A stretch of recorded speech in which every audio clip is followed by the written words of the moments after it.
One thing to ask yourself when you're thinking about your style is, in what way does my painting vary from what I'm actually looking at? So going right back to looking at the Impressionists, we did this kind of direct observation sketch. That was one of the things that they were interested in, was the effect of light. So being there um, on site, on plein air, actually painting, looking at light in particular, the effects of light.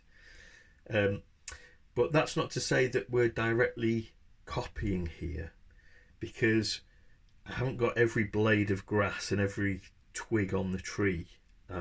Taking shortcuts, simplifying things. In this case, in a watercolour uh, style, using a watercolour technique, if you like, using wet in wet washes, simplifying textures in the foreground, for instance. So, although it looks like a direct copy of reality, really I'm still simplifying things, and I'm using the methods to create a kind of style here, a fairly loose sort of watercolour painting. So if you remember, there was a similar painting with different lighting effects here. So the sun coming up over the hill, casting shadow but also light across the far hillside here, but still using that watercolour method. So although it looks like every twig is on the tree, I haven't really directly observed every twig. It's a suggestion of twigs, so there's still an element of style. We can't see blades of grass, we can't see stones or mud on the path. It's just wet in wet watercolour, really.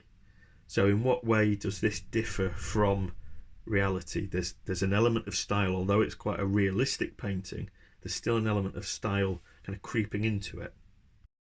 As we move beyond the Impressionists, we got more and more style almost kind of layered up over that realism. So going into Cézanne, there's this idea of kind of basic geometric shapes. There's the idea of the landscape as three sections, three horizontal sections. So still fairly realistic, still observed in terms of colour, tone, some texture there. But if you remember, with that texture, we were kind of layering up.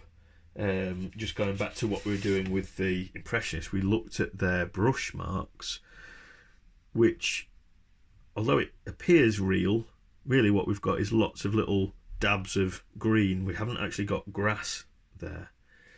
So think about how your painting differs. Even if you're going for photorealism, how far removed from the photograph are you still? And in some cases we removed ourselves quite a long way from reality, so we've still got accurate colours and tones here, but the marks create a different surface finish. Further removed still from reality is still a recognisable church, graves, flowers, sky, but further removed from reality as we get rid of that realistic colour. And eventually what we got to was still a kind of recognisable landscape maybe, but very much removed from any kind of photograph, where the painting itself, the style of the painting, takes over. So think about how far along that scale you are, how close to photorealism or close to abstract at the other end your style is. Think about where you want to be. If you're still following photographs and want to break out of that that kind of photographic style, how are you going to do that? What aspect of it are you going to change? In this case, almost all of it's changed, but it may be that there are just a few tweaks that happen in order to find a different style than just copying a photograph.